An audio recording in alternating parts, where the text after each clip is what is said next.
Good day to you. My name is Fred Oakman, and as always with me today is Mr. Jake Peters. We are PS This Is Awesome, a PlayStation podcast.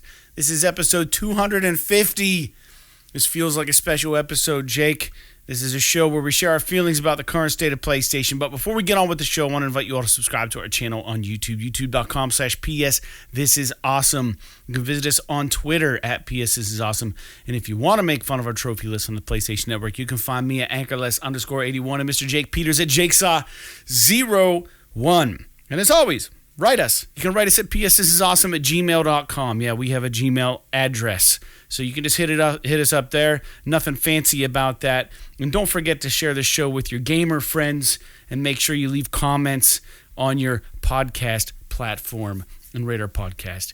And as a reminder, we're a video podcast as well, so you can watch us if you want over on our YouTube channel. So for new and or long-time listeners, we have a Patreon. So you can support our show for $1 a month. And the tier's called a one and only $1 club. What you get is you get a free die-cut vinyl sticker and a shout-out on our show. And the stickers are pretty cool. Here's an example of one right here. It's in reverse because that's how my camera is, but they're nice vinyl stickers. And if you're so lucky as to me to forget to send you a sticker, maybe I'll send you two. So yeah, it's kind of like rolling the dice on that. But you can find that at patreon.com/PS This Is Awesome. With that out of the way, how are you doing today, Jake? Doing pretty good. Kind of sore. I was installing insulation in my attic, which requires a lot of not falling through the floor into my fucking house. Yeah. So, and also not hitting my head off of the rafters. Yeah. While trying to unroll insulation and do all kinds of shit. So, it's going good. I'm not done yet.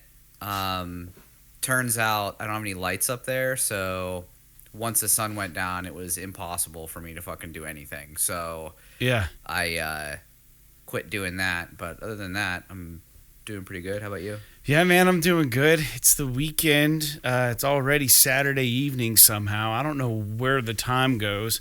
I know a lot of it was spent me playing games today and being a complete lazy person, but I got a lot done over the week with music and whatnot, and I just needed a day of rest and recovery. I got that today for the most part, but here we are back at it, back in the grind, doing a podcast. Yeah, everything's good. I was feeling kind of motivated today to make some purchases. I don't know what it is. I don't know. I mean, I did get paid on Friday, so like maybe I'm just like, maybe it's time to do a couple things, get a couple things. So a lot of it's game related, but I did recently purchase a new tea kettle. We got to get our water softener fixed here at the house, and the listeners know we talk a lot about home renovations and different things. So I have this water softener, and I think what it is the float in it, for whatever reason, isn't registering. So, you pour the salt in. We have city water, and it is necessary because now the water's hard, and the city's dumping all this fluoride and different minerals and stuff in our city water.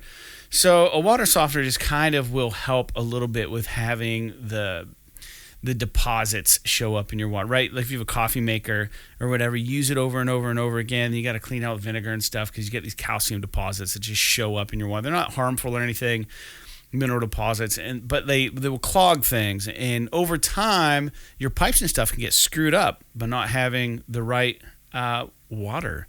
So my water softener's been out of the works. We have a home warranty. It's been out of the works for a while. What happened is usually when you pour salt in your water softener, the water doesn't ever seem to rise above the salt level, right? For us, at least, it never did. So I went and checked it about a year and a half ago, and there wasn't like a ton of salt in it, but there was a ton of water just sitting in it. And I was like, well, that's not right. So if your salt's low, the water will be above the salt. Not always, though. Mine never used to be. So. Oh, really? Mine was always like that when I lived in Meadville. You never had a problem with it being it that way? Not really. No, I mean, it was a new water softener. It wasn't even an old one. Interesting. Well, maybe I'll give it another try. I was just worried that it was going to overflow. I felt like it wasn't registering the levels right. I mean, if it's up towards the lid, then yeah. I mean, I'm talking about if the salt is low, then the water is above the salt. So the water. Well, because it has to get the salt wet, right? That's the purpose. Well, it's like it usually should be, about if there's no salt in it at all, I'd imagine it would still be like half full or something like that. I mean, it was up towards the lid. I'm gonna reload it with salt and see what happens, because we haven't used it in quite a while, and it's causing some issues in the house. So yeah, I bought back to the tea kettle. So I use a tea kettle every morning after or before work, right? And I just throw water in it. It's stainless steel. Just boil water every morning. It's water. What could possibly get into that thing? Well, I looked in it recently. Usually I don't even look in it. I just put the water in, boil it. I looked in it, and there was all of the whole bottom was caked with deposit. And I was like, that is kind of gross. So I bought a new tea kettle, and I don't know. So we got to do something. So maybe I'll just turn the water softener back on and see what happens. What's going to hurt? I don't know. I mean, you could just wash your fucking tea kettle when you're done using it. Yeah, they're kind of a pain, though, because the opening's so small on them.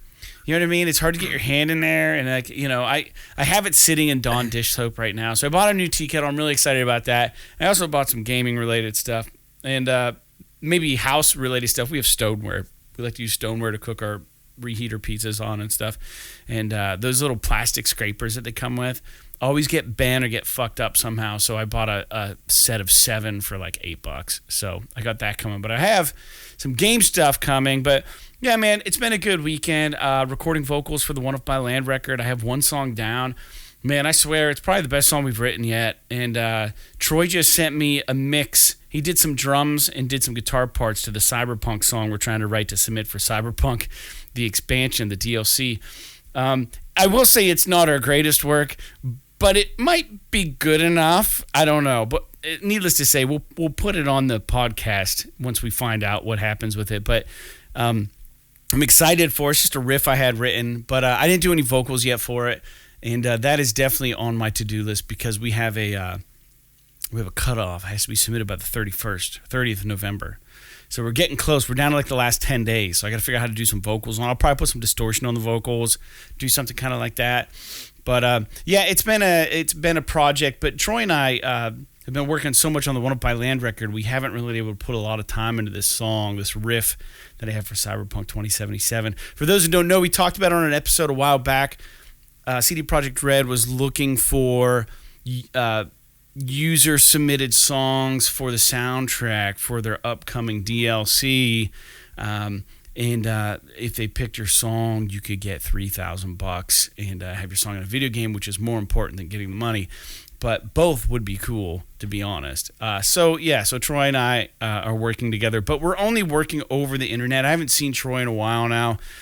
So, I mean, it's interesting. It's not the best work that we could have come up with, but it's we're on a time crunch right now. So because we've been working on One of My Land, so we'll see how that goes. I gotta throw some vocals on it somehow. I don't know quite what I'm gonna do with it. Jake, you want to come over and scream in a mic for a little bit? I mean, you're welcome to. I could just put that on there. Have your voice on a video game. Maybe. I mean, they probably won't pick it though, to be honest. But yeah, that's about it, Jake. It's good to talk with you this evening. Like I said, we're recording this Saturday. Thanksgiving is going to happen before you hear from us again, I think, right? Yeah, it will. So before we get on the show, you guys have a nice Thanksgiving and eat lots of food. But we'll talk to you after Thanksgiving. But this is our Thanksgiving episode. And there's nothing thankful about the show, I don't think. But we do get into a little bit of Black Friday stuff here in a little bit. But Jake, let's just talk about some video games. I will say that this episode is a little news light. It's a little news light. I looked for some good stories. There's some stories that I passed on. I didn't want to really talk about because I don't know a lot about that stuff. But it is kind of news light. But we will get into games that we're playing right now. So I'm playing God of War Ragnarok. We talked about it, early impressions.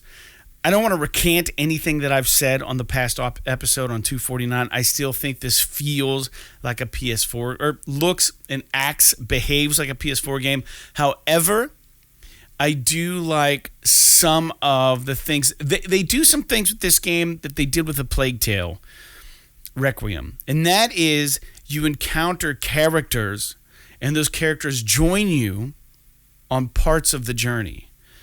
And I enjoy that. I'm not telling you what characters you encounter, not saying who's joining you or who's not joining you. But they did that in Plague Tale. And then once you kind of got used to this characters being in your party, they broke off for whatever reason. Maybe they died. Maybe they decide that they don't like you anymore. Maybe, who knows? But in Plague Tale, they did this. And God of War Ragnarok is showing a little bit more ambition, I think, than the original. I will say that. Now that I think I'm like 18 hours in, and I'm doing a lot of the side missions. So I don't want to get into spoiler territory. We'll do a spoiler cast on it. But one thing that I don't know that I think the puzzles are good. I guess you just don't. I don't know. My issue right now with the game is that there's just like these little mini battle arenas, right? And you're just fighting things, and it's like they just use that as a catalyst to progress a story, right? Like, it's not, even though the combat's amazing, I just don't feel like half the enemies that you get into combat with are coming at you for any other reason than the fact that you're fucking in their neighborhood, right? Like, it just feels like you're just kind of encroaching.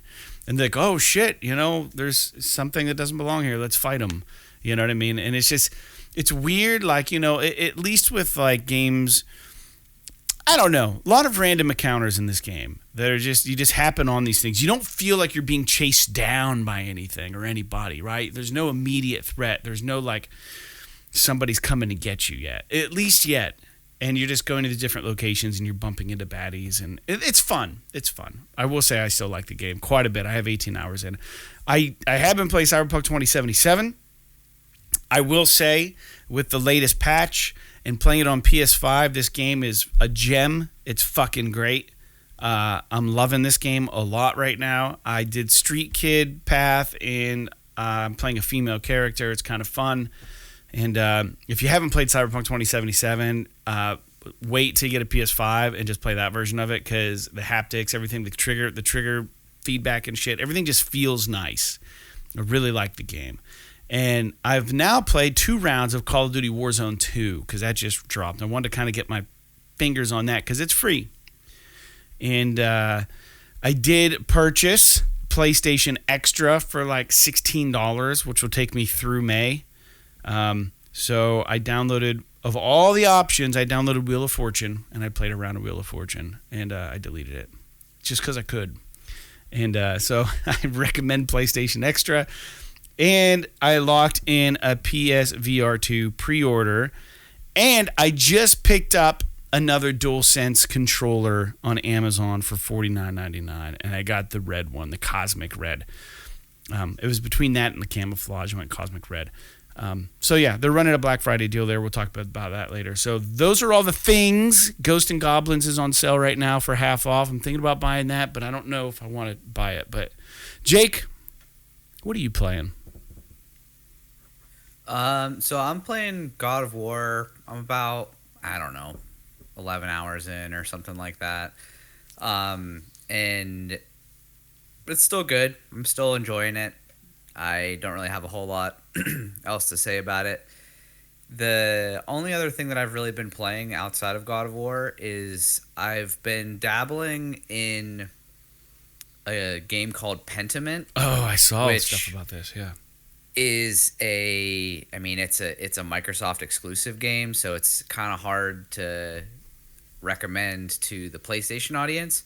However, the way that I've been playing it is Xbox Game Pass has they have a lot of games that are cloud based, and when you're on Game Pass, like on the Game Pass cloud app or whatever, it'll tell you which games are touchscreen playable. Oh, really? And so I've been just playing it on my phone in bed, because it's just like an adventure game. It's mostly like conversations and, trying to solve some... I haven't really gotten deep into the story yet, but there's some kind of a mystery that you have to solve. But the art style is really cool. It's made by... I don't know if it was made directly by Obsidian, or if Obsidian's like one of their main RPG gurus was just the one that wrote this game. Mm-hmm. But it's got a lot of pedigree behind it. And for those of you who don't know, Obsidian did like the Outer Worlds. They did Fallout New Vegas. They did South Park: The Stick of Truth. Like all just awesome art. They're a really great RPG studio. And so this is like a little kind of side project of theirs, but it's like it takes place in like the 15th or 14th century, and you play like this artist, and you're just like running around. I don't know. It's an adventure game. You're trying to do stuff. I think you eventually are trying to solve a murder or something. I'm not really sure. I haven't gotten that far in it, but the art style is really cool. It's like it looks like a painting from that time. Yeah. All of the art. It's really, really neat.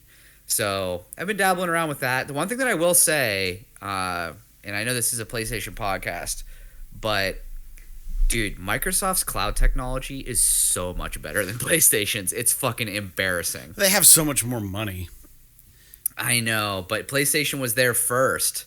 So it sucks whenever like, you know, Sony kind of is on the bleeding edge of something, and then somebody else just does it better. I agree. Yeah, it's a missed opportunity for Sony. Yeah, but it's cool though. So I've been doing that, and been playing God of War, obviously, and so that's pretty much it though for me, honestly. Yeah, and I know you said that Pentiment was kind of like a side project, but let the listeners know that the ratings for this game, the reviews are just through the fucking roof. They're 10 out of 10 somewhere. Like, people are going nuts about this game. So it's while it might have been a side project, it is really, really kicking ass. So so it has an 85 on Metacritic right now, which is pretty amazing for this game. I mean, this game is definitely not for everyone. Like I said, it's basically like a point and click adventure game essentially. Yeah. But it's just got a really cool art style, really interesting kind of concept, a really interesting time period that we don't see a whole lot of, with the exception of maybe something like Kingdom Come Deliverance or something like that. It has like the whole game is steeped in like religious concepts and stuff from early Christianity and, you know, Martin Luther and all this kind of stuff, which is really cool. It's like a completely different kind of game. We don't really see that a lot in video games. If anything, most video games are they go out of their way to sort of disparage things like religion, whereas like this game, like everyone is religious because it takes place in that time period. It's very authentic in that regard, kind of like Kingdom Come Deliverance was, where it was just like you go to fucking church, you do your thing, you pay your dues, you do all this stuff, and everybody talks about it, and it's a part of everybody's life. And whether you're religious or not, it's a very neat kind of experience to have in a video game. So I'm and to be clear, I don't believe that's what this game is about. It's not about religion. It's just that the atmosphere of the game, the environment, the time period, that's a part of it. So it's kind of hard to avoid it without being inauthentic, I guess I should say. Yeah. So but yeah, I think it's really cool. It's neat to be able to like lay in bed on my phone and just kind of walk around and have conversations with people, and it's neat. It's a neat little experience. It's not something that I'm gonna like play through quickly because I'm literally only playing it for like 10-20 minutes at a time while I'm like falling asleep. But it's cool. And so if if you're one of the listeners out there that happens to also have an Xbox with Game Pass or whatever, this is not a game that I would necessarily... The reason why I did this on my phone is because it's not a game that I would necessarily recommend you play on a console, because it's a lot of reading. It's like any point-and-click game. It's a lot of reading, a lot of conversation and dialogue and choices and things like that don't really lend themselves well to like a controller and a TV that's halfway across the room from you. So, but if you're on your phone in bed or a tablet or something and you're like, sitting there, it's like a book, you're kind of reading it. It's pretty cool. And believe it or not, I actually started before I started Pentiment. I tried to play the first Danganronpa game because I had never played that and I'd heard really good things about it. But there's just a little too much going on with the controls and stuff that it's just not very comfortable on the phone. Right. So I decided to switch to Pentiment. Now maybe if I had something like a Backbone or something like that, it would be a little bit easier to play some of these games. Jake has no backbone. I have no backbone. Exactly. He only has a bone. No, I'm just kidding. I had to say it. Only one. Yeah, only one. All right, well, let's get into some feedback. And the cool thing is even if you're not a patron of the show, you can provide feedback. Chances are we'll probably read it. We don't have a lot of feedback that we get, but we do get feedback. And you can do that by writing us at psthisisawesome@gmail.com or go ahead and just leave a comment on our YouTube channel under the video. And Played by Ken is always writing in. He's like the weekly commenter. And dude, I love the interaction. So keep them coming, man. But he indicated that our last show we talked about PSN profiles, and Jake and I talked about our rarest trophies that we ever had. So if you want to figure out what our rarest trophies are, tune into the last 249, episode 249, and check it out. But Played by Ken writes, I'd forgotten about PSN profiles. So I went and checked what number one ultra rare is. Apparently it's record, what his ultra, sorry, again, when I copy these things, I don't copy over well. It says, apparently it's record number of races matched Rubens, I don't know, Barrichello's record of 322 F1 races, 322 F1 races in Gran Turismo Sport. Sorry, 2.61%. So congratulations on your ultra rare trophy, Played by Ken. That I bet you there are very few people, yeah, according to this, that raced 322 times. Gran Turismo Sport. And another interesting trophy, he says, is Exophase. It does a lot similar to PSN profiles, but can also show you exactly how many hours you have in any game. And you should see which games you have the most hours in. He says, mine is Gran Turismo Sport, 730 hours. A lot of the pandemic was spent playing that. So yeah, dude, that is a fuck ton of time to play Gran Turismo, I'll tell you that. But I've not been a stranger to dumping in a ton of time. And you know what, Played by Ken, because you've requested it, we're going to do this.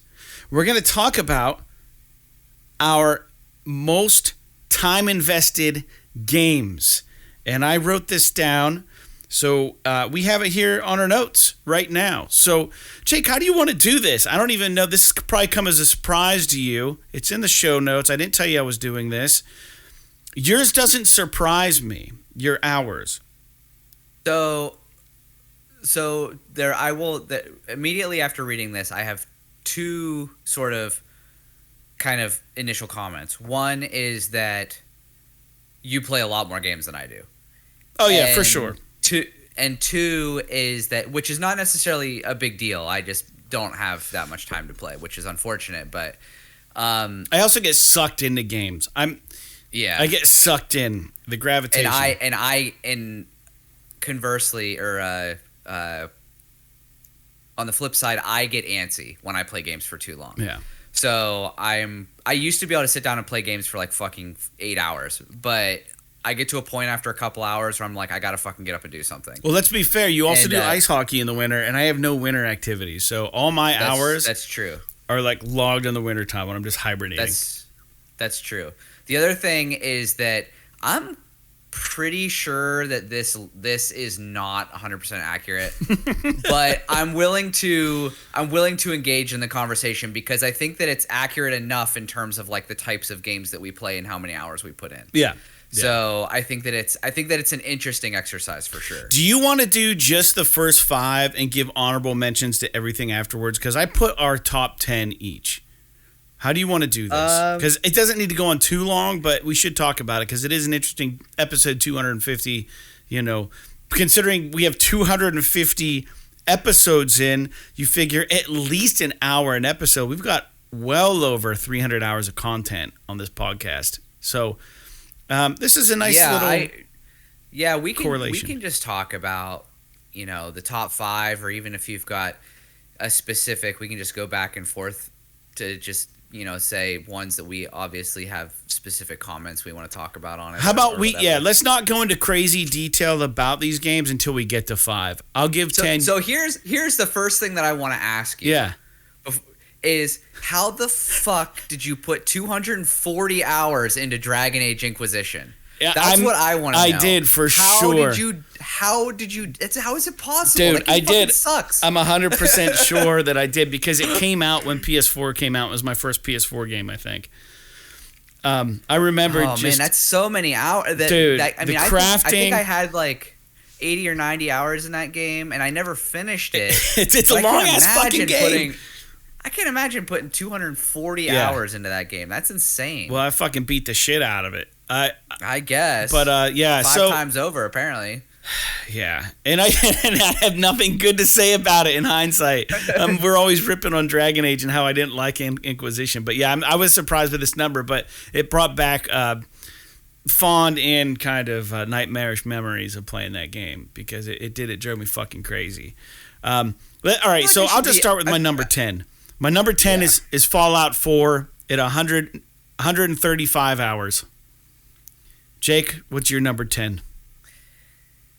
It's gonna be funny because it's so few hours. Dude, what's so like this is what's confusing me about this list because there are games that are not on my list that I definitely played a lot more hours than this is true. Here. It's a little wonky of a list. So I don't know where they're pulling this data from. Mm-hmm. Like for example, so just to kind of come out and say like my number 10 is Elden Ring at 28.67 hours. I know I have a bunch of games that I have more hours than that in that are not on this list. Yeah. So like for example, the original Last of Us. I'll just go ahead and say it. The Last of Us Part 2 is my number 9 at 37.74 hours, and I platinumed the first Last of Us. Which means you've played it through way more hours than that. Yeah. And it's not on this list. That's weird. So it's pretty interesting. I don't want to disparage the work that Exophase did on this without knowing how they're doing this. Yeah. It could be that it's like only PS4 games, or it's only like games that actually track your hours.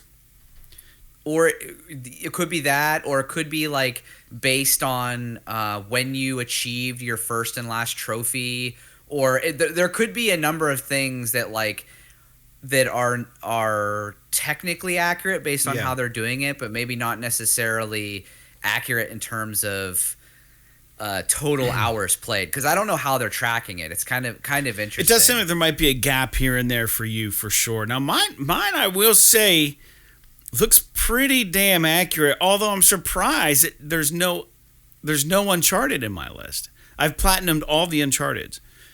And yeah, but even platinuming one of those Uncharted games is not going to take you. Well, yeah, as far as the amount of time that I have. My number 10 is 135 hours. So, yeah. All right, well, we'll go number 9 for me is Battlefield 4, 137 hours. Which is fucking... You played a lot of online with that one. I fucking loved it. It was so good. Yeah. I was so good at it. Go ahead. Yeah, so I already said that my number 9 is The Last of Us, so I'll just jump ahead and say that my next one is Cyberpunk. It's funny how all the games on my list are like recent games. I don't understand how, because I've played less games than ever. Other than number 1 and 2, which are older games. Yeah. So anyway, number 8 for you. So Cyberpunk, I played 42-ish hours, which is, I think, is accurate based on my save data for the game. And the game is so good. I mean, I could probably easily jump back in there and put a few more hours in it. I did all of the side quests that I actually like really cared about doing, but there's a ton of stuff that I didn't do in there that I could have done, like all of the like the cyber psychos. I could have done all of the like the Night City Police Department things, and I could have done a bunch of other stuff. All of the contracts. They're not called contracts though. What are they called? They're called gigs, I think. Yeah, gigs. Yeah. So there's a ton of shit in that game you can do, like getting all the cars. That's another thing you can do. There's so many cars. But I really enjoyed my time with it. And honestly, after watching the anime and being so enthralled with the anime and kind of the theme of it, I kind of wanted to jump back in and do the Cyber Psycho missions because, this is, I guess, technically a minor spoiler, but the anime really centers around the idea of cyberpsychosis. And so that's kind of like the theme of the anime. So after I watched the anime, I was like, man, I would really kind of like to jump back into the game and play those missions with kind of like a new perspective. Because in the game, it was cool, but like the person that was contracting you to do this didn't really give you like a good, in my opinion, they didn't really sell like the necessity for it very well. It was just like a boss. There's a boss you got to take out, right? They didn't make you care, I guess is what I'm saying. About the people that had cyberpsychosis. About the people with cyberpsychosis. She's just like, oh, well, nobody thinks they can be helped, but I think they can be helped. And that's like the whole bit of it. And it's like, okay, well, I think if I knew killed more, every single cyber psycho. You didn't knock them out? No, I think I killed every single one. Non-lethal them? Like the whole point of doing it is to do it non-lethal because I think there's like a benefit to doing it. But it is a lot harder. You have to. But my understanding is that like you can either get like a really powerful non-lethal melee weapon, or you can level up like crazy your melee, your hack hand to hand, and get like the gorilla arms attachment, and just fucking beat the shit out of everyone. My brother was telling me that when he played the game, that was how he won all of those boxing matches, because that's another kind of like story arc is doing like all the boxing matches. Yeah. And he said that like the way that you win that is just fucking level up the gorilla arms like all the way, and you just beat the shit out of everybody. That's funny. Which is awesome because the game lets you do that, because that's kind of the whole point of Night City in Cyberpunk. It's cool. Cool. Well, my number 8 is I platinumed this game, MLB The Show 2021, and with the help of LJ, another listener, we had to spam one of the online things. I had to walk so many people in a row or something, and it was just like there was no fucking way I was going to do that naturally. So I did have to cheese that platinum a little bit, but not an easy platinum to get. I loved the game. I'm a big baseball fan. Speaking of LJ, on Discord here, it says that he's currently playing God of War Ragnarok, so I'd be curious to hear what he thinks of the game as well. Jake, what's your number 7? 166 hours, MLB The Show 2021. Go. So the one thing I did want to say, just real quick before we move on, is that I fucking hate trophies like that. That you have to like, the only way to practically get them is to spam them. Because like for example, I think of the trophy for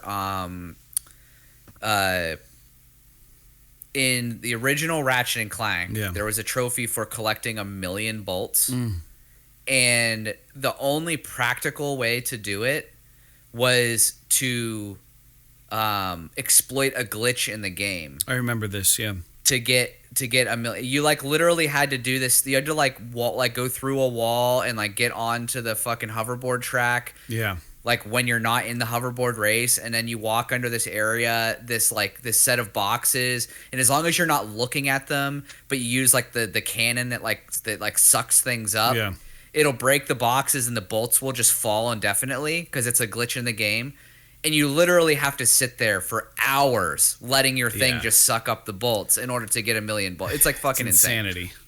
But I wish that like there are some trophies that are just unnecessary. Like it's one thing if it's just hard to do. It's another thing to just like be tedious and make it like the only practical way to do it to kind of hack the game, which is if you value your time, sometimes you gotta hack it. I guess that's true. Like, but who's gonna fucking play the first Ratchet and Clank for? You'd have to play it for like 100 hours to do it naturally. Yeah, which is like insane to me. Yeah, it's not really a reasonable thing.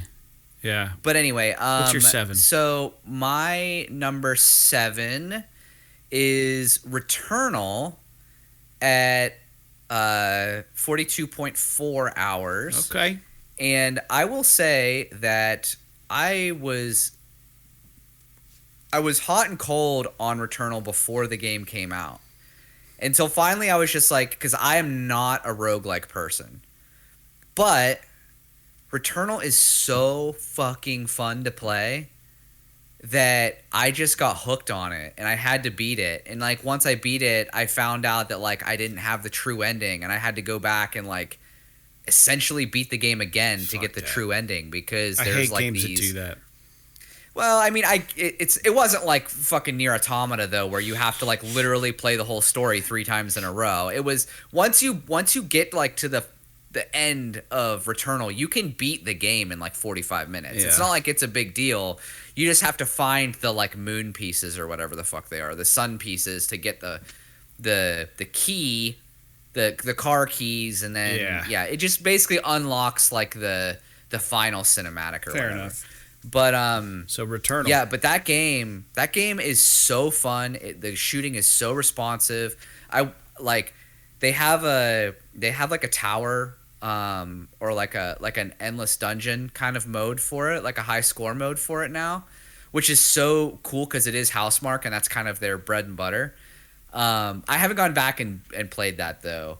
I put my time in. I considered getting the platinum, and I'm like close enough that it could be kind of worthwhile to do. But there's too much RNG required to get the platinum in this, and I hate, just like those other trophies, I don't want to have to like play a level over and over and over again and hope this thing drops that I need. Right.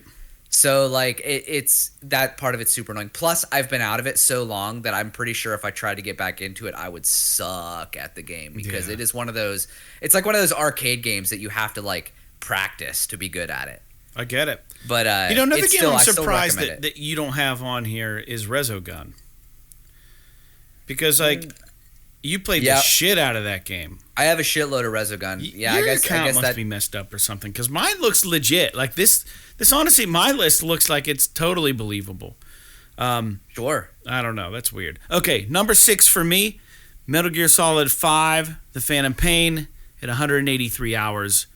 How did you play it for that long? Were you doing the multiplayer? I played it a little bit, but man, I fucking every nook and cranny in this game. I was everywhere in this map. You just base building. You just cleared it out, huh? Yeah, dude, this game was so good. It was so good, but the ending was like garbage, and because the game wasn't done. We didn't get the ending we deserved, and did you ever Snake deserved a better ending. Did you ever look up the someone posted leaked on YouTube, some of the cinematics that got dropped. Yeah, the Act 3 cinematics. They were so good. Like Liquid and all that. Fuck, man, this game was so close to being a masterpiece. I maintain that the two of the trailers for this game are, in my opinion, two of the best video game trailers ever made. Yeah. And it's like one of those things where it's like you realize how much Kojima loves film whenever you play one of his games or like see the trailers that he directs for his, like, cuz he personally directs the trailers for every game he puts out, because like he wants them to be cinematic and like tell a story but not give anything away. And specifically the trailer for my favorite trailer for Metal Gear Solid 5 is the one with Quiet's theme, where it starts with Metal Gear Solid and literally goes through all of the games until it gets to Metal Gear Solid 5. And like there's the point like at the beginning where it's like Snake from PlayStation 1 climbing up over this cliff, and he like crouches and he goes to lift up his night vision goggles, and there's like a flash, and it's like the PS4 fucking version of Snake. Good. It's like, it's so cool. And the other one is the just real quick is the trailer with that garbage song. Yeah. I forget what it's so called. Good. Dude, anyway, some of the scenes in that game. But that is a really good game. I really am really upset that they didn't Dude, the beginning of that game when you're in the fucking hospital, so good. And you're all bandaged up and shit, and you're in the fucking gown. It's so good. Dude, I know that they'll probably never do this, but if Kojima and Konami could somehow get along enough to where they could just finish and release Act 3 of Metal Gear Solid 5 as like this special edition new thing that has like everything. Yeah. Dude, the world would fucking implode. The gaming people would be so stoked about that. They would Yeah. make so much money. I mean, I'd buy the game again if like I'd pay fucking $70 for that game again If it was if properly it had that. ended. Yeah, Give us a third act. So that game is so good. I mean, I the stealth was so good in that game. I will say this. Another video I want to do for us is our most watched YouTube videos on our channel, which is hilarious. I want to say either the most watched video I've ever posted on our YouTube channel or the second most watched. I titled it Best Box Kill Metal Gear Solid 5. And it's literally me just in a box, and I pop out. It's like a fucking 40-second video, and I just shoot some guy in the head. And maybe I take a guy like hostage and kill a guy, and like the video starts. There's nothing special about it, and it's over. It has like 40-some thousand views or some shit. Like it's insane. And then the other video that has the most views is it's titled "How to Use the Zip Line in Metro Exodus." And I literally just walk up to a zip line and click, and I go down it. And that's the video, and it has so many fucking views. And it's like, so funny. If only we could get that many people to watch our freaking podcast. It shows you how attention spans. Yeah, just like how modern YouTube viewers consume kind of use the platform. Yeah, they just consume short run videos. Anyways, I don't know if the 40,000 number is right. It might be way more. It might be 100-some thousand. I don't know how. It's ridiculous how many. I'm just spitballing, but yeah, it has a fuck ton of watches. The Metal Gear Solid 5 one. Jake, what did you have for number 6? The number 6 is Far Cry 6, which I just played. Oh wait, I this missed past one. Year. I was supposed to give you number 7. Oh, yeah. I won't go into it. My number 7 was The Division with 177 hours, and that was an online you're game. Gonna talk about The Division later too. So yeah. Anyway, so Far Cry 6 is really good. I'm pretty sure I played Far Cry 5 for more hours than Far Cry 6, but I personally like the themes of Far Cry 5 a lot more than Far Cry 6, but I did really enjoy playing Far Cry 6. It was a lot of fun. And I don't know what there is to say. It's a Far Cry game. It is what it is. Open world, just taking over bases and outposts and doing open world-y kind of missions and treasure hunts and shit like that, and like getting attacked by tigers and all kinds of dumb shit. And it's a lot of fun. I think that the story in the game, the ending of the story was just like, what? It was one of those kind of, I don't know. I felt like the story fell flat in that game. But other than that, the game played really well. It was really fun. I really enjoyed it. So, yeah, that's all I have to say. I played it for 50 hours. Very good. I looked up the data on those videos. So the Metal Gear Solid 5 video is called Best Cardboard Box Takedown. It's 2 minutes long. It has 13,765 views. So 40 was a little bit of an over-exaggeration. The second best video, which just passed it, is using the Zipline Metro Exodus with 13,946 views. It's 25 seconds long. That's so funny. 25 fucking seconds. All right. My number 5 is The Last of Us Remastered, 184 hours. This game is a no-brainer. How did you play this for that long? Dude, because I've played it over and over again. Anytime I play The Last of Us, I probably play it once a year. Yeah, but even still, like, if you take your time, a run-through is 18 hours on that. There's no way you fucking played the game 10 times. Oh, I probably have. Really? I've played it the remastered version? I've played it so many times. Wow. I mean, that's kind of wild if you have, because, I mean, I platinumed the first one and replayed it again on the second one. I always play it about once a year, and it's been out for, what? How long has the remaster been out for? 10 years. Yeah. Pretty next year. I guess it's been out, the remastered edition's been out for, like, coming on 9 years now. Yeah. So that's probably about right. It came out in 2014, so that's pretty impressive, honestly. Yeah. Jake, what's your number 5? Number 5. This is going to bring back what we need to do here. Mass Effect 2 Legendary Edition. at 53.75 hours. Technically, I have probably double that because I played this game once before this. So if you want to count total time playing Mass Effect 2, it's probably closer to 100 hours. But yeah, great game. Honestly, probably one of the best games ever made. But it's Mass Effect. We need to do our little spoiler cast on it because this is the world telling us. This is like the stars aligning and be like, fucking do it. Yeah, we need to just do it. I know we said we were going to do it, and I really do want to play Mass Effect 3 as well. Yeah, same. But at this point, I'm going to have to go back and watch like some you and me fucking both. Shit about it because it's been so long. I've got I think we notes played on it my in phone. like June or July. Yeah. But yeah, Mass Effect 2, amazing game. Recommend it to everybody. All right, number 4 is the original Destiny, 201 hours. That was surprising to me. Well, you were doing when Crucible. I was the doing first Destiny. You were doing online matches a lot. Yeah, I got really good at it. Matches. And then I just quit.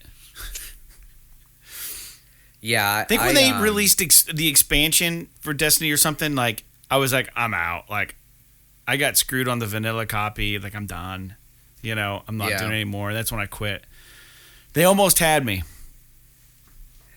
Dude, Destiny 2 is so much better than Destiny 1. Yeah. And I mean, just where the game is right now is just it's really good, but it's really kind of hard to be like a new person. I think this new Lightfall or whatever this new expansion is that they're coming out with next year is going to have like a way, like some kind of a mode or something to bring new players into the game so that they can understand the story and what's going on. So the problem with a lot of right these now games it's pretty insane. That they have like a rolling update is that if you're not in from the ground floor, like some of these games are just so difficult to even like a game like the Division 2 or like these games that are games as a service are just like they're so tough to just jump in. 8 or 9, with the Destiny, you've got 8 years of content churn and updates and tweaks and changes and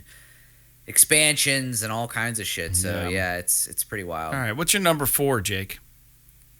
So my number 4 is Ghost of Tsushima, however you want to say it. And this game was awesome. I really think that this was a really great, fresh new IP. Yeah. The last couple of brand new IP that Sony has come out with have just been fucking bangers. I mean, Ghost of Tsushima and Horizon both are just knocking it out of the park. And clearly, Sucker Punch is probably working on Ghost of Tsushima 2. And so we can probably look forward to that, although we don't really actually know anything. They also did that like online mode called Legends or something like that. Yeah, I got into that for a little bit. Apparently it was really good. Real good. And so I'm really interested to see if, they'll try to make one of their live service games be kind of like a version of that. Sort of like there's kind of rumors of them doing a version of Horizon like that as well. And obviously Factions and some other stuff. But anyway, as far as Ghost of Tsushima goes, it's I really enjoyed it. I love how seriously they took like the samurai movie aesthetic, even down to giving you the option of using the Kurosawa filter, which is, for those of you that don't know, Kurosawa is like the OG for Japanese samurai movies. So like if you are like into the classic samurai films, you've probably seen a Kurosawa film. And like the look of them is so iconic that they made a mode in Ghost of Tsushima that is that has a filter on it that looks like a Kurosawa film. And I've always thought that it would be cool to go back and replay this game, at least in part, with the Kurosawa filter on and play it in Japanese. Yeah, for sure. I think it would just be super cool, just aesthetically, to try that out. And from what I understand, a lot of people played it that way and really liked it. So very cool. But anyway, samurai film, ninja film, or game, plays a ninja, plays a samurai. Those are like their two kind of good and evil path, if you want to say it that way.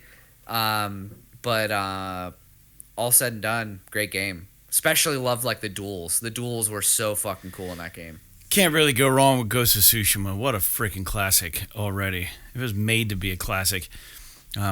That's one I can get behind for sure. My number 3 is The Division 2 for 211 hours.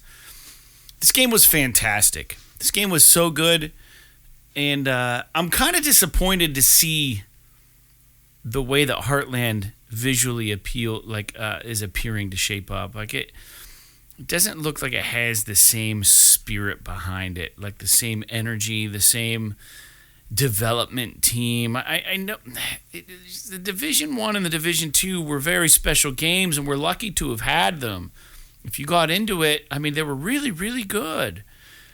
They could have done some stuff differently, maybe, and I know the community was very, very vocal about these games, when very, very opinionated about what the developers should have done or shouldn't have done, or what the changes they need to make about stats. It's very much about, like, it's an RPG for sure, like stat building, decking, suiting your character up, and all these different things. And man, people would find ways to exploit so many of the stats in this game, and just the developers really had a run for their money. Gamers really kept them on their toes, and they were constantly updating this game to make sure that the gamers had the best experience they could have. But I want to say some of this community for the Division were, the Division 2 is very well and strong still, but some of the community, I think, was kind of poisonous in a way. Maybe the game itself lends itself to that because of the Dark Zone and like...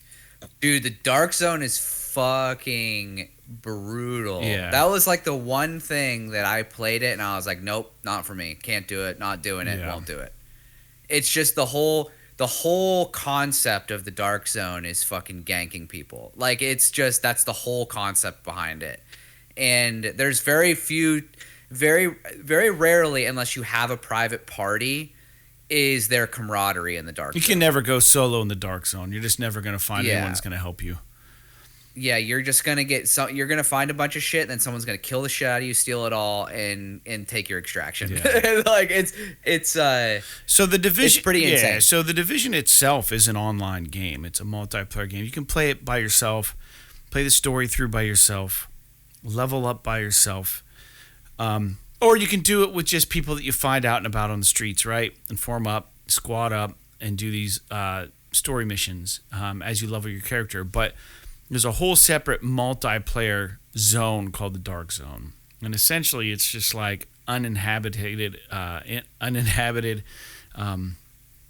areas of the city or the map that it's just the wild fucking West. But there's really good drops out there, and the stuff that you find out there you can take back into the regular zone, but you have to extract it. So you fire off a flare. Let's say you kill like a big boss in the Dark Zone and you got his fucking drop, and you're racing and you shoot off a flare and you get hunkered down and you're waiting for the copter to come to attach your loot to the thing, so it extracts it, and then it's yours to keep. It's not yours to keep until you get it out of the Dark Zone. So anytime anyone in the Dark Zone sees that fucking flare go up, it's just like gloves are off. It's mob rule. Like, everyone just goes. And it's fucking brutal, man, because people are really specced out in the Dark Zone, and they get their rocks off by just fucking with people. And it's like, God damn, this sucks. But when you troll a troll, it's a really great feeling. But it's high stakes. It's really fun. It'll get your blood pumping. But I like the Division 2 just for their story alone, and just I love to do them on my own, man. They're great games. They're really fun. I played the Division 2 quite a bit on my own because I don't know if you remember, they were selling it for like $2. Yeah. There was a period of time where they're selling it for like $2. So I picked it up, and I probably played it for, I don't know, 15, 20 hours. Yeah, and it is really fun to play on your own. The one thing I will say is that the UI in that game is fucking terrible. Yeah. But other than that, I mean, the game is really fun to play. I usually would like overspec a little bit for the missions just because I was playing them by myself, and if you don't, I mean, Destiny is kind of similar to this, that if you don't do that, I really hate spongy enemies. It's just kind of boring to me. And some of the enemies in this game can be like that if you're not spec'd well enough. Yeah. So, but other than that, I mean, it's a great game. I hope they continue the Division. I hope the Heartland, I know it like visually looks a little bit different, but I think because they're taking that free to play kind of mass market appeal, like they kind of had to dial it back a little bit, maybe for server load or something visually. But I hope it's still fun to play because it's going to be free. Honestly, if it plays like the Division, they just like cram it full of microtransactions, I'll probably still play it as long as it's not like forcing me to buy stuff to be able to win. You know what I mean? I just hope it comes with somewhat of a story is all. That's all. Sure. Jake, what's your number 2? 3. What's your number 3? 3. So my number 3 is Horizon Forbidden West at 60 hours, which I feel like I played the first Horizon. I platinumed the first Horizon. I don't know that I platinumed Forbidden West. And so, but I feel like Forbidden West was a longer game for sure. And I mean, it's Horizon Forbidden West is so, I mean, it's good. It's a really, really solid, great game. The graphics in that game are fucking amazing. I think even in the performance mode, the graphics are really good. Excuse me. So I know that like a lot of people at the very beginning, people were talking about how the quality mode and the performance mode had some visual gremlins that people didn't like compared to the quality mode. But I never really had an issue with it, and I think they patched that out pretty quick. And so, but anyway, it's awesome. I really, really enjoyed it. I like the story. I like the characters. I kind of am interested to see where because they are going to make a third one. So I'm interested to see where that goes. Yeah, I am too. Great game.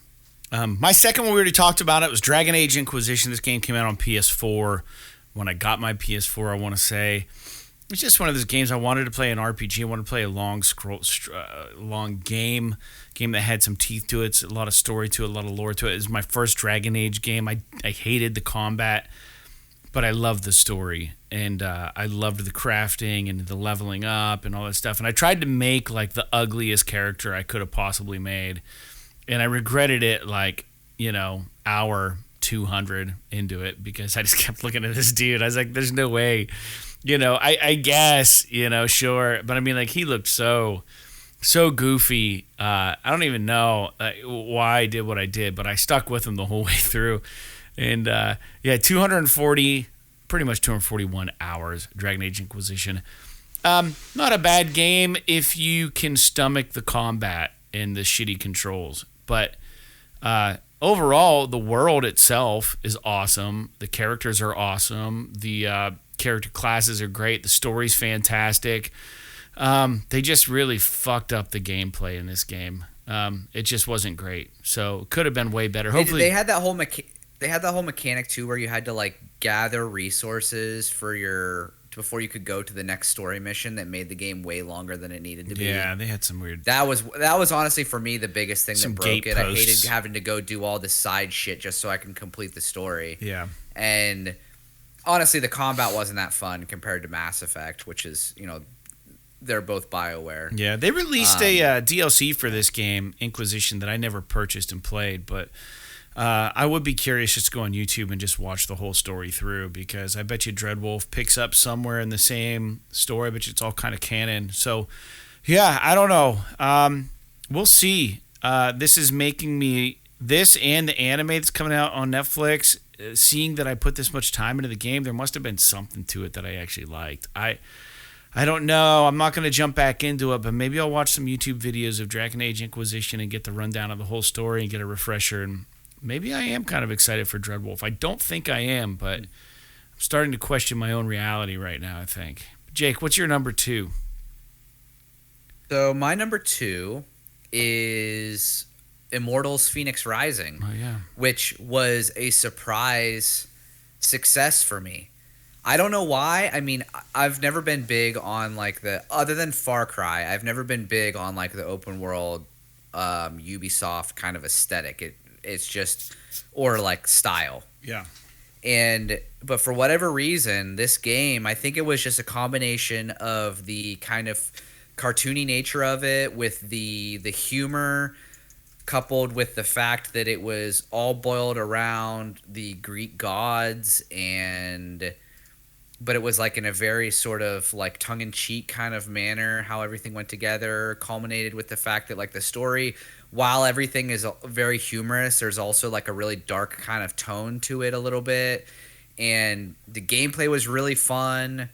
I know a lot of people who are steeped in the Ubisoft kind of formula might play this game and be like, oh, it's just like everything else. But for me, I really enjoyed it. I got the platinum in this game, and I am really looking forward to the next Immortals game. I don't know what the hell it's going to be. If it's going to be a sequel to this, or if it's going to be like a new Immortals game. I never did play that DLC that they came out with for it. That's surprising to me, because I knew you really liked this game. Well, the problem is that like no matter how much I love a game, 9 times out of 10, like I don't want. Well, by the time the DLC comes out, I've moved on. You know what I mean? And I don't want to like. There's rare exceptions where I will force myself back into that experience. Yeah. For some DLC that came out a year or two later, and I just was in a different mode when the DLC came out, and so I just haven't played it. But maybe at some point in time, maybe before the next one comes out, I'll jump back in and play that stuff, because it seemed like there was some kind of cool stuff that they added. Time will tell. Time will tell. My number one game, Jake, is Richard with about 400 hours. Yeah. No, I'm just kidding. No, number one game for me is The Witcher 3, The Wild Hunt, at 309 hours. Man, I've never had to date, I've never had a game get its hooks in me like The Witcher 3 did. Like, there was something about this story that was so compelling to me. Something about the gameplay that was so good to me. Something just about the voice acting and how big this world was and how much you felt like you were part of this world. And just the main storyline was great, but all the side quests and how important they all seemed, and they didn't feel like all fetch missions. There were little mini stories. All the DLC, I've gone through it all. So fucking good. It is an absolute gem of a game. This game is gotta be one of my favorite games, I think, honestly. It's so good, and I honestly, the only side stuff that I like, because even Gwent was cool, like it created its own game and stuff like that. Good. The only thing that I didn't they kind of got old with me in The Witcher were the monster hunts, where it was literally the same thing over and over again. You go to the area, fucking follow the red footprints as they go all over the place, find the creature, kill it, take its head back to its trophy. Back to whoever, or what, and that just got a little bit old for me. But the story, like you said, all the side quests felt like they meant something.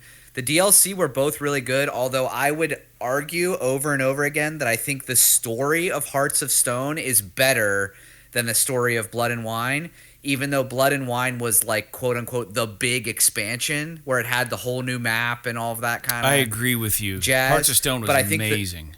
But the story of Hearts of Stone was so fucking good.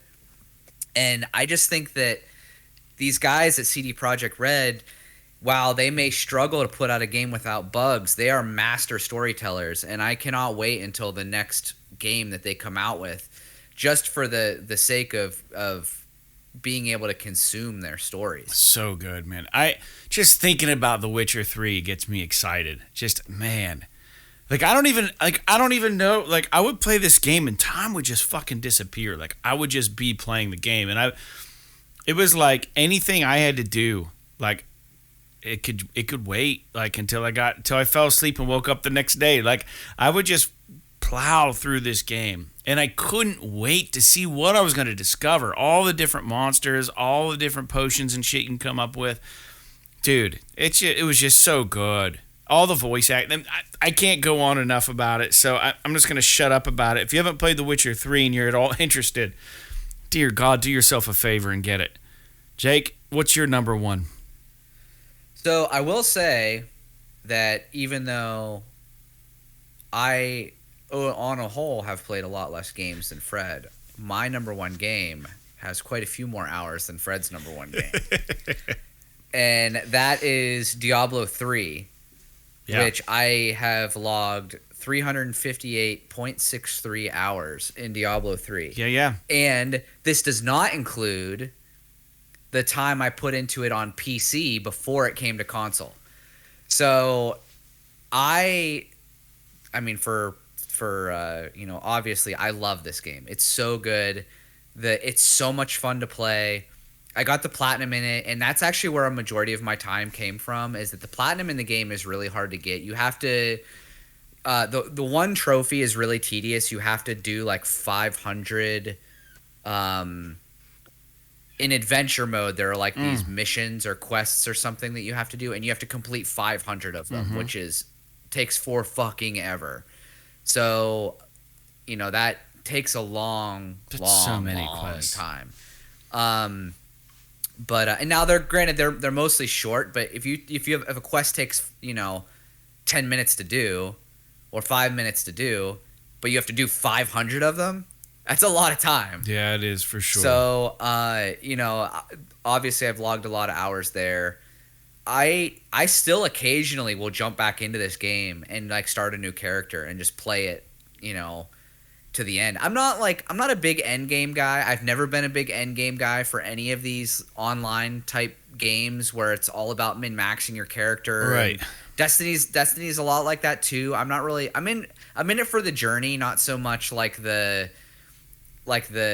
you get to the end and it's like, oh, now I just find better gear and better gear and better gear and better gear, and it's like, okay, I get it. I understand why that's fun. But for me, I enjoy like the progression to level 70 and then, unlocking the skills as you go and kind of earning it a little bit, as opposed to just plowing through it. Because most like hardcore Diablo players will they can level a character to level 70 in like literally an hour with help from another player. And then it's just all end game at that point. Right. They play the same. I don't want to say it's the same shit over and over again, but they do the rifts and the adventure quests and all this stuff, and they're just looking for better and better and better and better and better gear, until a point where they're just like literally on whatever it is, Torment 13 or Torment 15 or whatever the fuck the hardest mode is, and they're just wrecking shop. And it's like, is it like once you get there, is it still fun? Now, to be fair, Diablo 3 does a really good job of encouraging the end game stuff and encouraging making your character better, because they have all of the different difficulty tiers. Diablo 2 only had like hell, and then they went up to like nightmare or something. They only had like 4 difficulty tiers, whereas Diablo 3 has like the 4, and then they have like Torment 1 through 15 or whatever. And by the time you get to like the highest level of Torment, it's insane. Like you have to do millions of points of damage just to be able to kill enemies, and like so there is like, you're still trying to progress so that you can play the harder difficulties rather than playing new levels, if that makes any sense. Yeah. And so I understand it, but anyway, I don't really have a whole lot to say. Fred, I know you played a little bit. You bought it, and you and I played a little bit when I started a Necromancer build. I even played it a little more after that, and I enjoyed it. I just, I think there were just other games that were coming out that I was playing around with, but it's a great game. Yeah, I think it's a great game. Yeah, I'm really excited for Diablo 4 to see what they have to do. Although I'm kind of nervous that they're going to games as a service the shit out of it, and it really kind of concerns me. Yeah, I think a lot of people when it comes out right next now. year. Well, that about wraps up the top 10 most invested hours. And if you've been a listener with us since day one, or if you've listened through all our podcasts, I mean, you probably have, like we said, probably at least 300 hours of PS This Is Awesome on your belt, scratched into your belt. You know what's funny is that this is you said you mentioned Richard earlier as a joke. I was listening to the Sacred Symbols podcast, which is like the biggest PlayStation podcast in the world, and someone had written in about like, you know, it was like they wanted them to recommend PSN games to play. Yeah. And one of the games that he mentioned was fucking Richard. Oh, really? Which I was like, oh, that's awesome. That is fucking cool. Because it was like PS3 era specific DLC downloadable games. And obviously he talked about like Shatter and shit like that, but he brought up Richard, and I'm like, that's fucking dope. What are the chances? Yeah. We love Richard here at PSS. We do. Awesome. We've talked about it since day one, 10 years ago. Anyways, yeah. So let's real quick. I found an article on the forum for Exophase, and it says PSN playtime tracking now supported. This came out on October 31st of 2020. Just a little bit of basis on how they come up with this information, right? It says, thanks to some changes Sony has made to the API, PSN playtime tracking is now live on our site. We're still in the process of rolling it out and may not show for all games yet. Past hours played on PS4 are counted. PS3 and Vita games are not supported, however. It says, please post here if you experience any issues so we can look into it. Known issues for bundled compilation games. We are unable to see the hours played for each game individually. Must have corrected that because the Mass Effect trilogy seems to identify the games now. It says that means for titles like Uncharted Collection and Borderlands, the Handsome Collection, we only have access to the total playtime for the collection itself. Currently, we're showing this playtime on only one game in this set. And that was back in October of 2020. So PS3 games and Vita games aren't counted. So if you were playing Uncharted on PS3 or whatever, they're not tracking that. So let's get back to the total hours, Jake. Total hours of our top 10 lists. I had 1,947 hours, which is 81 days. You had 800 hours, and that's 33 days. Played by Ken. Played Gran Turismo Sport for 730 hours, which is fucking insane to me. I love that he loves the game so much. I can't imagine putting that much time into one game. But, because I thought, like, The Witcher, like, was going to, by the time I was done with it, it was just going to kill me. But total hours, you can also pull on Exophase, and total hours played for me that they have on file, 5,945 hours, 247 straight days of gaming. And Jake, you have put in 4,710 hours, 196 straight days of gaming that they are tracking. So not bad. Between the two of us, we have well over a year of our lives wasted on gaming. It makes a lot more sense now that they say that PS3 and Vita aren't tracked, as well as I'm sure there are some kind of like crossover titles in there from PS3 to PS4 that maybe didn't get picked up. Yeah. And so I can believe these numbers, because definitely by the end of the PS4 into the PS5 generation, my gaming has dropped off significantly due to extracurricular adulting. Yeah. And so because I was looking at PSN profiles, they have like a tracker for a lot of stuff. They don't have time played, but they have a tracker for, one of them is your gamer level or whatever the fuck they call it on PSN. Like, it used to be, pretty low. Like, if you had a gamer level of 20, you were pretty good. But now it's like fucking 300 or some shit like that. I don't really understand how it works, but you can see they like from when you started until now, like how quickly you're growing, and it's based on your trophy, acquiring trophies. Yeah. And you can see, like, we start the podcast and my fucking like gamer score or whatever the hell you want to call it, my level just like skyrockets over the course of a year, because I'm just playing so much video games. And then like I got married and bought a house, bought my second house and all this kind of shit. And then I don't own two homes. I just bought a new house. And then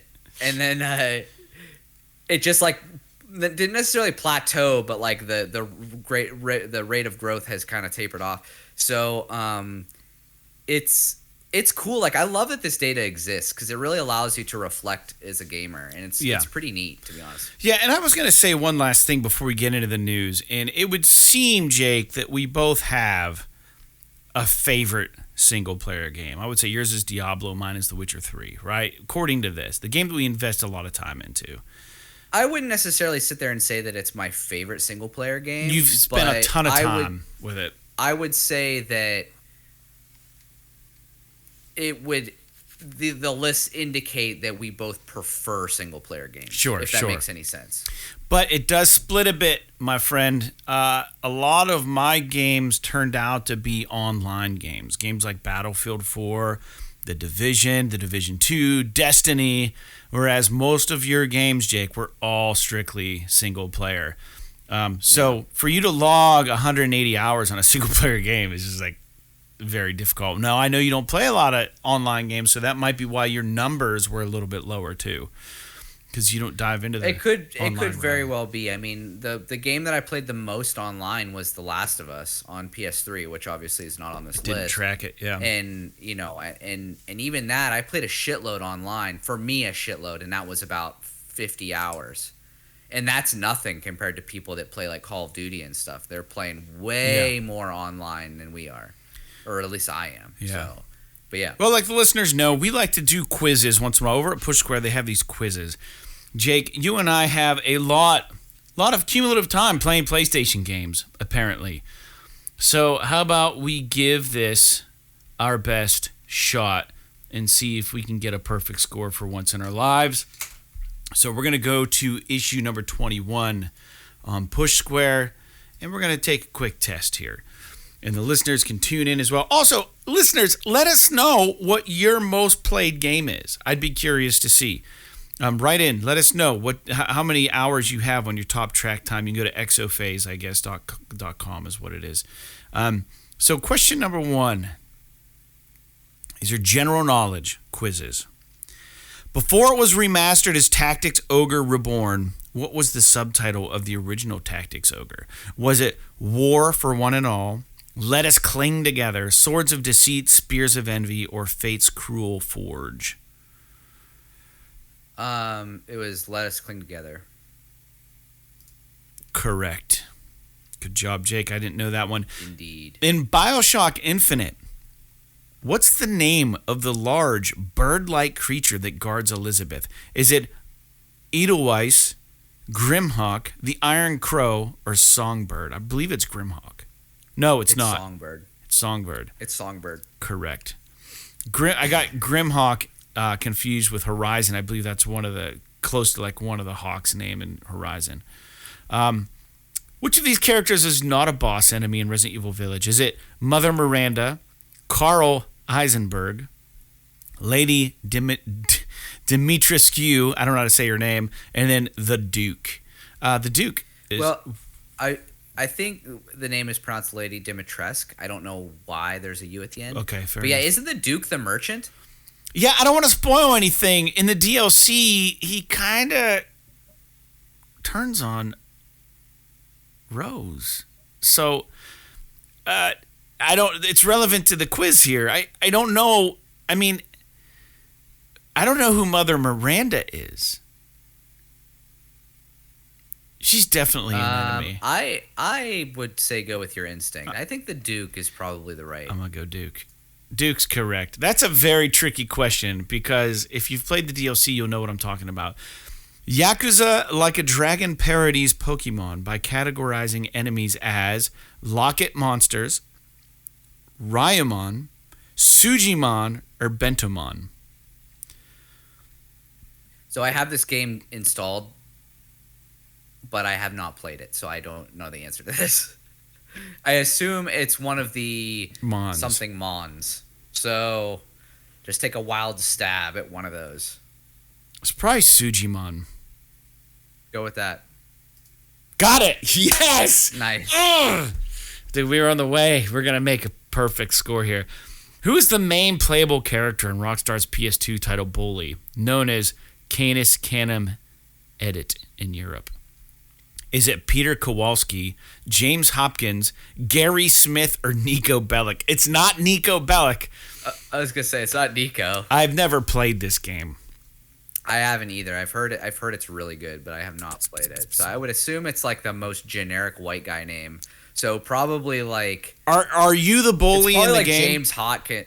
Yes, it's probably like James Hopkins or Gary Smith. It's definitely not Gary Smith. Gary Smith sounds like a nerd name, right? So who sounds tough, a Peter Kowalski or a James Hopkins? I bet you it's James Hopkins.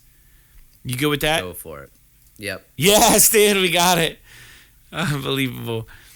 Japanese anime and manga character Gon, Gon, appears as a guest fighter in which Tekken game? Is it Tekken 5 Dark Resurrection, Tekken 3, Tekken 2, or Tekken Tag Tournament? This is directly down my fucking strike zone. It's Tekken 3. The only Tekken game that I put a shit. You know it for sure? Yeah. Hell yeah. All right. Oh, we're going to make history, baby. In The Witcher 3, which of these Witcher armors gives Geralt the highest overall damage resistance against monsters? Fuck. It's the bear, right? I'm pretty sure it's the bear. I think it's the bear. It's not the wolf. It's not griffin. It's not cat. It's got to be bear, dude. Bear might make you stronger, though. No, if it's armor, it's going to be bear defense, dude. I'm going bear. 100% correct. You're correct. Cat makes you fast. I don't know what Griffin or Wolf did. Wolf was just general. How many driver games were released? Question 8 of 15, dude. We're over the hump. How many driver games were released on PS1? 1, 2, 3, or 4? Pretty sure there was 2. I think it was 2. On PS1. On PS1. Okay. Yes. Correct. Oh, goddamn, dude. This is getting scary. Which of these Bethesda Game Studios titles has the highest average critic score on Metacritic? Don't look it up. Is it Fallout 3, Fallout 4, Elder Scrolls V Skyrim on PS3, or the Elder Scrolls V Skyrim on Special Edition PS4? I would say it's probably the original Skyrim, not the Special Edition. Even though it ran like shit. Even though it ran like shit, because the game was such a phenomenon at the time. You don't think people went back and... Because by the time the Special Edition came out, the game had been out for a while, and I don't want to say it lost its luster, but like people were just used to it at that point. I kind of want to say Fallout 4, it's not either Fallout game. All right, Fallout then we're 4, going PS3 Skyrim.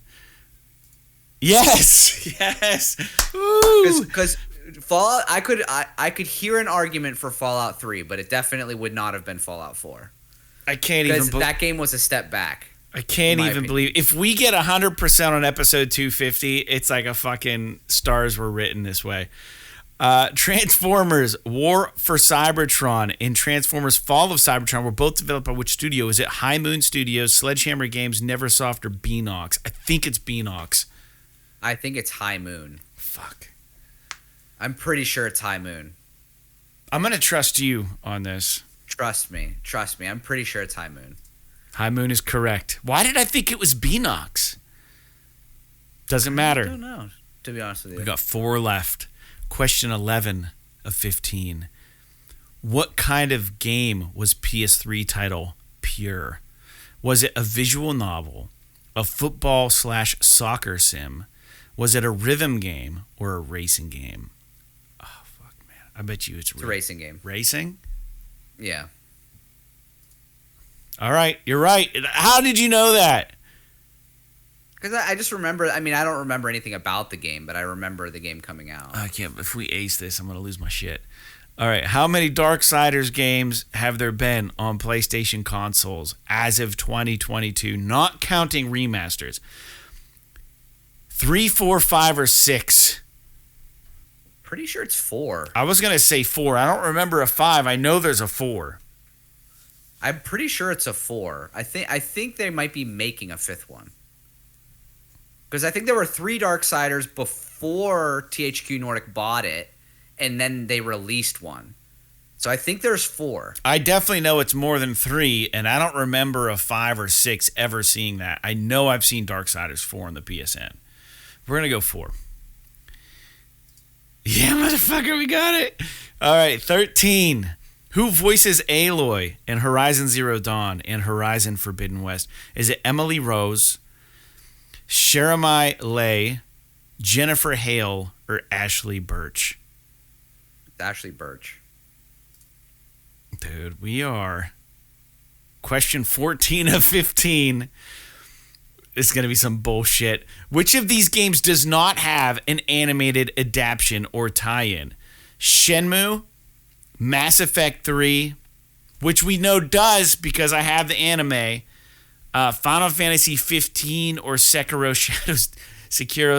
Shadows Die Twice. It's Sekiro. I'm almost positive it's Sekiro because that's a From Software game. Jake, last question. We're going to fucking ace this. Which of these statements about the PS4 is true? It can play CDs. It has 12 times as much RAM as the PS3. It can read Blu-ray discs 3 times faster than the PS3. Or the launch model is the heaviest PlayStation console. That is not fucking true. It can play CDs, can it not? You can put a CD in a PS4, and it plays audio. Launch model is... I think it can play CDs. I think that's it. Which of these statements is true? Every fucking CD player can play a CD. It has 12 times as much RAM. Dude, this is going to be the fucking one that breaks it. I'm going to fucking be so pissed if we miss this. It's not. It has 12 times as much RAM because the PS3 had 256 megs of RAM, and that multiplied by 12 is only 3 gigs, and I think the PS4 had 8 gigs of RAM.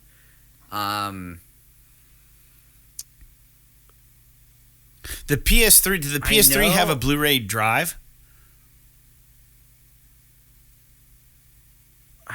Yeah, it did. I'm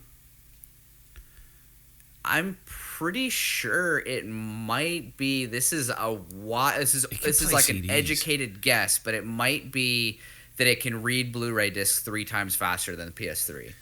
It's the only one that makes sense. Well, we're at an impasse. I don't think it can play CDs. I'm almost positive it can. I'm pretty sure I tried this and it doesn't work, and I was shocked. I'm pretty sure it does. Because that was a thing on PS3. And by the time PS4 came out, nobody fucking played CDs anymore.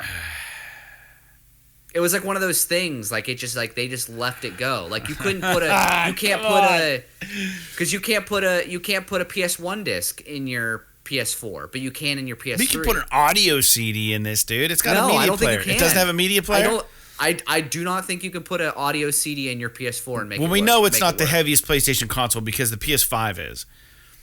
Well, yeah, and the PS4 was small. Like, it was really small. We know the RAM thing is debunked. I'm gonna default to you, man, because you're always really good at these. I'm pretty sure that's true. I'm gonna click it.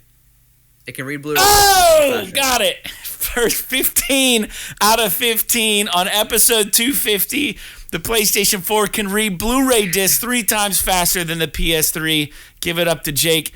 This is absolutely history in the making for the show. I have no clue how we got past the bowling one because we should have known his name was James Hopkins. That was a good guess. The Sujimon was a guess.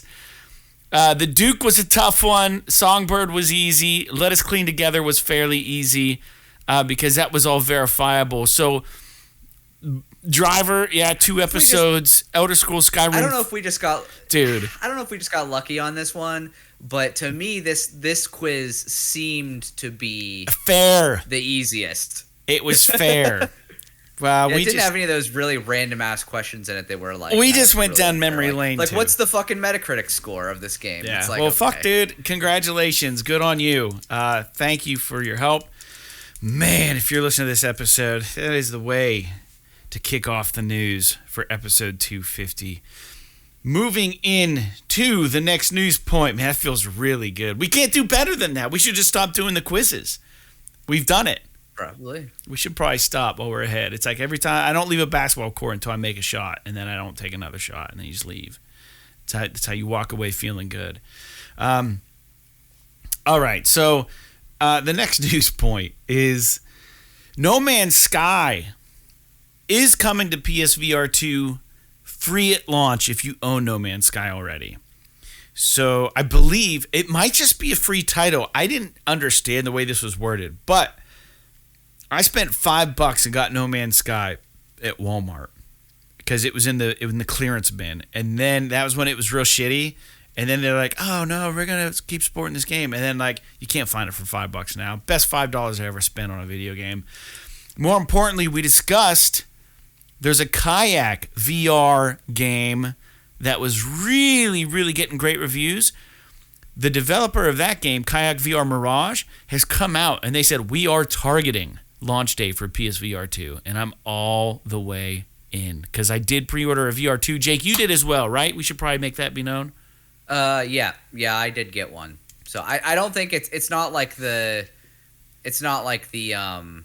PS5. Like there are plenty of. It seems like there are plenty available if you want to pre-order one. Yeah. So, anyways, we did that. Next point of news, and relevant to this show because we know it is my most invested game.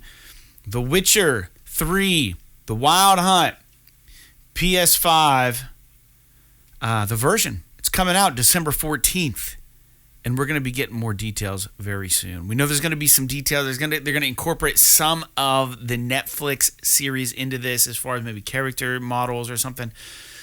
And we're going to see some other stuff here too, which I think is exciting. Dude, I don't know if I'm going to be able to fucking dive in it. And I don't know if they're going to be giving it away for free either. I don't know if it's a free buy-up. My guess is... I saw somewhere that it is. That's insane I'm to not me. positive, but I'm pretty sure that it might be, but I could be wrong about that. I really hope you're right about that. But while we're still on a CD Projekt Red news kick, the latest patch to Cyberpunk 2077 1.61 was released a week ago. Digital Foundry have done all kinds of legwork on this to determine that it actually does permit sharper images, and it's a noticeable difference between what they previously were doing with the PS5 version of this game. But you see it in static shots, in movement, and dealing with aliasing. So that's kind of exciting, man. Like I said, Cyberpunk 2077 on PS5 plays really, really well right now. And in addition to this, the upcoming expansion for Cyberpunk 2077, titled Phantom Liberty, is going to be a paid expansion. So You're going to have to buy it, and I guess there's some uproar. It should be. I'm sorry. I mean, I understand that people they want everything for fucking free now for some reason, but it's an expansion. It's not like an update to the game. You should have to pay for it. There's probably going to be like 30 hours of content or 20 hours of content with it. You think it's going to be that big? If it's anything like their Witcher 3 expansions. Yeah. I would wager between 10 and 20. Yeah, like nobody fucking plays Destiny 2 and expects to get the newest story expansion for free. Right. So I don't understand why people would. They have a big enough user base, man. I just hope that people are still interested in the game is all. You know what I mean? Yeah. That's all. When it comes out, I just hope people are interested in it. So the next news point, like I said, we're a little light on news today, is that the PS Plus Black Friday deals have gone live, as well as PSN Black Friday deals. So if you are the kind to take advantage of a deal, there's a lot of good stuff out there right now. Make sure you take advantage of it. You can maybe upgrade your PS Plus subscription or just buy another year at a nice discount. I snagged a DualSense controller for $50 on Amazon. You could probably find it cheaper or about the same price somewhere else. If you don't want to support Amazon, you don't have to, obviously. I think you can find that $49.99 price point many places. So I'd definitely take some advantage of that while you can, because those, I think the Cosmic Red and the Camouflage ones retail for like $69.99. They're like $70. So. I think the DualSense generally is $80 or $70 for that controller. So I think $50 is a steal for that. Yeah. I mean, that's a really good deal. That was actually, I haven't looked a lot at the Black Friday stuff. I haven't looked at really any Black Friday stuff yet, considering it's only it's less than a week from now. It's kind of, probably should get on that, but honestly, the DualSense controller was one of the best deals I saw in even my little bit of searching. There's some external hard drive stuff. If you want to get a new internal, you probably could get something. But yeah, I don't know. So that's kind of exciting. Because my original my original white controller. Sorry, I have a black one that works fine. My original white controller came with the PS5. I try to use it and everything just moves left instantly, and I can't. It's fucking broken. I can't fix it. Yeah. And I don't know how that happened because I'm not mean to it or anything. But yeah, I figured about 2 years old now. But I don't know, Jake. How many controllers do you have right now? 2. You have 2. Do you have a fancy colored one or no? No, I don't have one. Okay. If I buy one on Black Friday, it probably will be a colored one, but I don't know which color. Yeah, I went red. They got purple, baby blue, different colors. You know what I mean? So the next, I honestly might get that camo one. I almost did. It's not like it's kind of out of style at this point, but I do kind of like the way the controller looks. I wouldn't get the console, but I kind of like the way the controller looks. Yeah, I have a camo windbreaker that I wear once in a while, just because I like the way it looks. All right. Anyways, moving forward, cruising through the newsin'. Another reason has surfaced to get stoked on the Callisto Protocol, which is coming out, I believe, December 4th. I could be wrong on the date. It's December something, early December. Sony Visual Arts Services Group, the 2nd or the 4th, yeah, had rented out their mocap space, their studio, and all of the cinematics were done there for the Callisto Protocol, so you can expect quality. And the former director at the Visual Arts Service Group indicated on Twitter that PlayStation contributed quite a lot to the cinematics for the Callisto Protocol, and even more than just that. So I think this game's just going to be so sick, dude. Is this a day one for you at this point, or no? Fuck, it comes out in 2 weeks. Yeah. It comes out on the 2nd, and I don't know that I'm going to be done with God of War by then. If I'm done with God of War, then definitely. But if I'm not done with God of War, then it might be a week after launch or so before I get to it. Yeah. I hope that I think it sucks, too, because I do want to play Mass Effect 3, and I do want to play that... what might end up slipping that I do really want to play is the Crisis Core remake. Final Fantasy VII Crisis Core remake that's coming out that week too. Yeah, I'm really looking forward to a more linear game, and I hope that the Callisto Protocol feels a little more linear than like something like God of War or The Witcher or Cyberpunk. So anyways, we'll see how it feels, but I am interested for certain. The next news point is The Devil in Me, which is the next Supermassive Games installment of the Dark Pictures anthology, is out now. And a trailer has leaked for what appears to be the next teaser for the next installment of the anthology. It's going to be titled Directive 8020 and seems to be an outer space, futuristic sci-fi style approach, maybe like Alien. And it seems really cool from what I read, but I didn't have a chance to watch the teaser on YouTube because Bandai Namco pulled it. So maybe it shouldn't have been put out there yet. So some user must have gotten to the teaser in the game and posted it, and they were like, no. So who knows? Maybe the teaser was supposed to get removed from the game in a future patch because maybe they're not going to do it or something. But anyways, it existed for a short, hot minute, and I like these... these games, and I think The Devil in Me only has like a 6 out of 10 on PushSquare. They said something like, I just want to play a game. Because I think it's kind of like a Saw kind of theme. Like there's this guy, kids get captured, and they got to compete in these games to stay alive. And I think the play on words is a lot of these games, you don't really feel like you're playing them. So I think the headline was like, I just want to play a game. Yeah. Which is kind of clever, actually. But that's the gist that I got, is that it wasn't very gameplay. But so be it. I still like those games for what they are.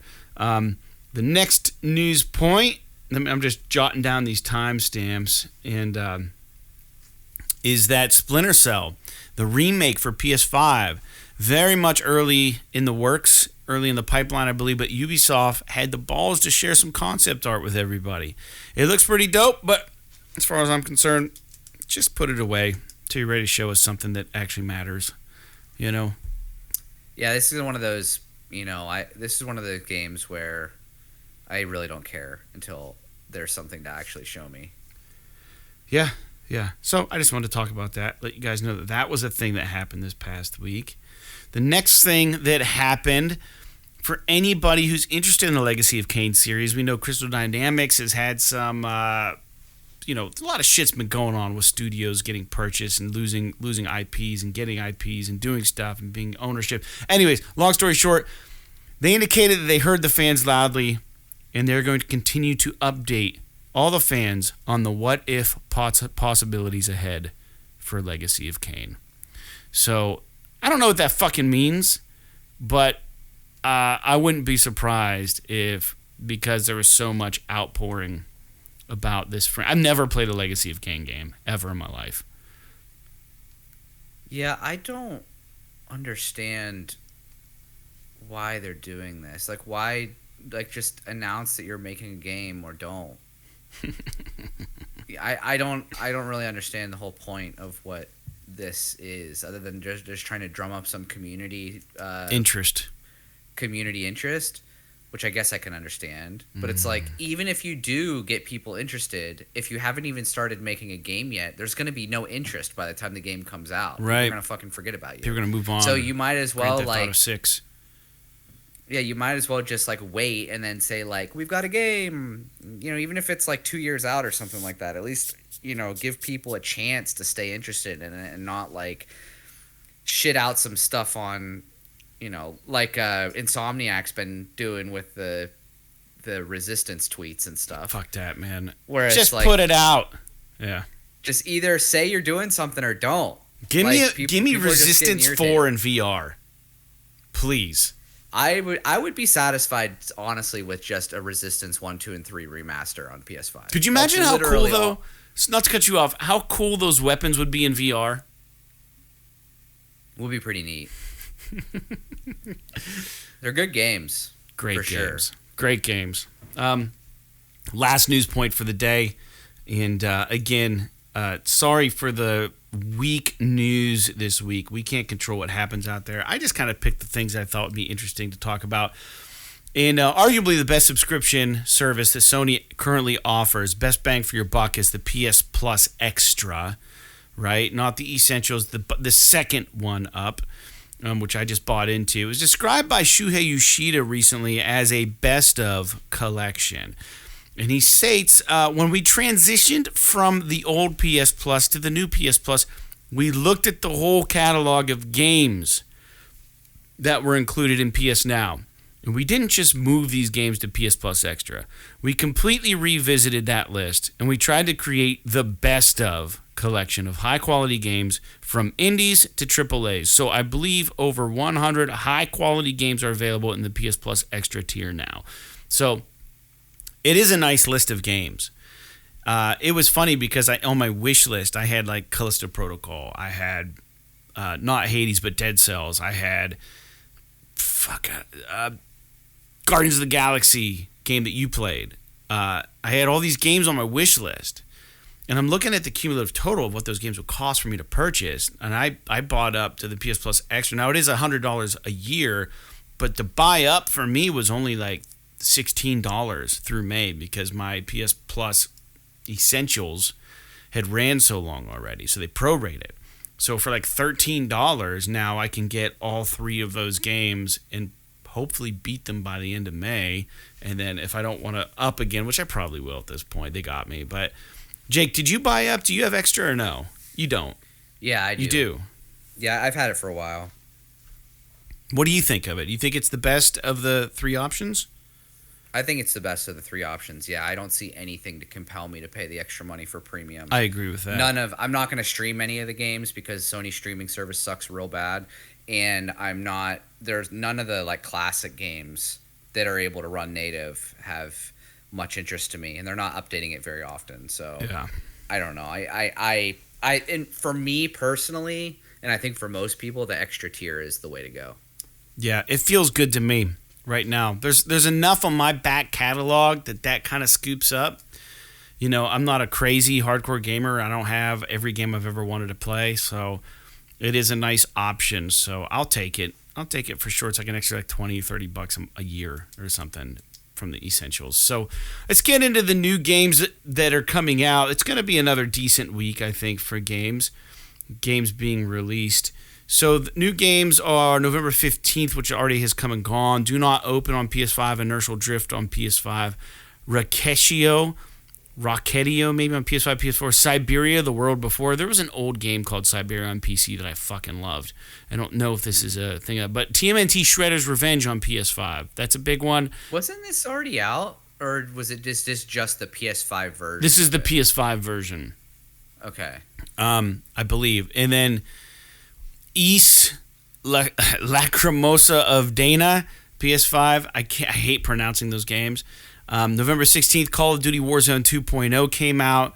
Finding the Soul Orb, Super Chicken Jumper, November 17th, Goat Simulator 3, Norco, My Fantastic Ranch, Star Sand, and then November 18th, Adventure Academia, The Fractured Continent, Battle Axe, which is just a fucking great name for a game. I wish it was like a Golden Axe successor, but I don't think it is. I'll have to look and see what Battle Axe is all about. Crazy Chicken Remake, Heidelberg 1693, Slime's Journey, Stormfront, The Mutant Wars, Succubus with Guns, and then the Dark Pictures Anthology, The Devil in Me, which is the one that I think made this week's release decent. You know, Goat Simulator 3, I think people love the Goat Simulator games. I really do. People are going to be really into Warzone too. Yeah, Warzone's going to be a big one. And then the Shredder's Revenge coming to PS5. That's nice. So I don't know why they needed to have a PS5 version of that, but yeah, not a bad week following. I think God of War came out last week or 2 weeks ago. 2 weeks ago, I think. But yeah, man, that's about it for the podcast. I hope you guys have enjoyed it. Yeah, it was nice. You know, it's just not to get too sentimental, but Jake, we've been doing this podcast for a long time. And while our listeners are probably aware, we don't have the biggest listener base. And I think talking about our listener base and how few it is might actually do the show more harm, because people tend to listen to things that they know other people are listening to, right? It's like that thing, if you have the optics that you're a big deal, then people will just tune in and listen. We're very much Wayne and Garth from Wayne's World. I don't think we have, you know, the very big audience that a lot of these PlayStation podcasts have, but I don't think our show suffers at all in quality. And we've done a lot for our listeners. We've done a lot for ourselves. We found ways to do this through COVID. And now we've got this video channel, this YouTube channel with great audio and video for everybody who wants to do it. And we're staying on top of shit, man. And we both have VR2s coming to us. So I appreciate our slowly but surely growing listener base and you guys tuning in for all these episodes. I know we have some listeners who've been with us for a really long time. I know this isn't episode 300, but it is 250, and that's a nice round number to be celebratory about. So thank you for tuning in, as always. And Jake, do you have any closing comments? Depending on where you're at, stay safe. Some places like Buffalo are getting fucking killed with snow right now. 6 feet of snow or something. Yeah, something insane. I know we're supposed to get some snow tomorrow, and then on Monday, everything is going to melt, and it's going to be in like the 40s all week. Have a nice holiday, right? Yeah.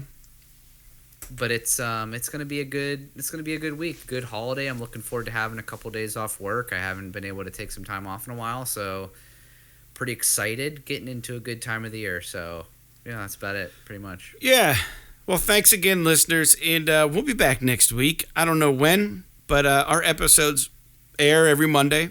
So I don't know when we're going to record it. It'll probably be after the holiday. But yeah, new episodes every Monday. Thanks for tuning in. This has been episode 250 of PS This Is Awesome, a PlayStation podcast. You can write us at psthisisawesome@gmail.com.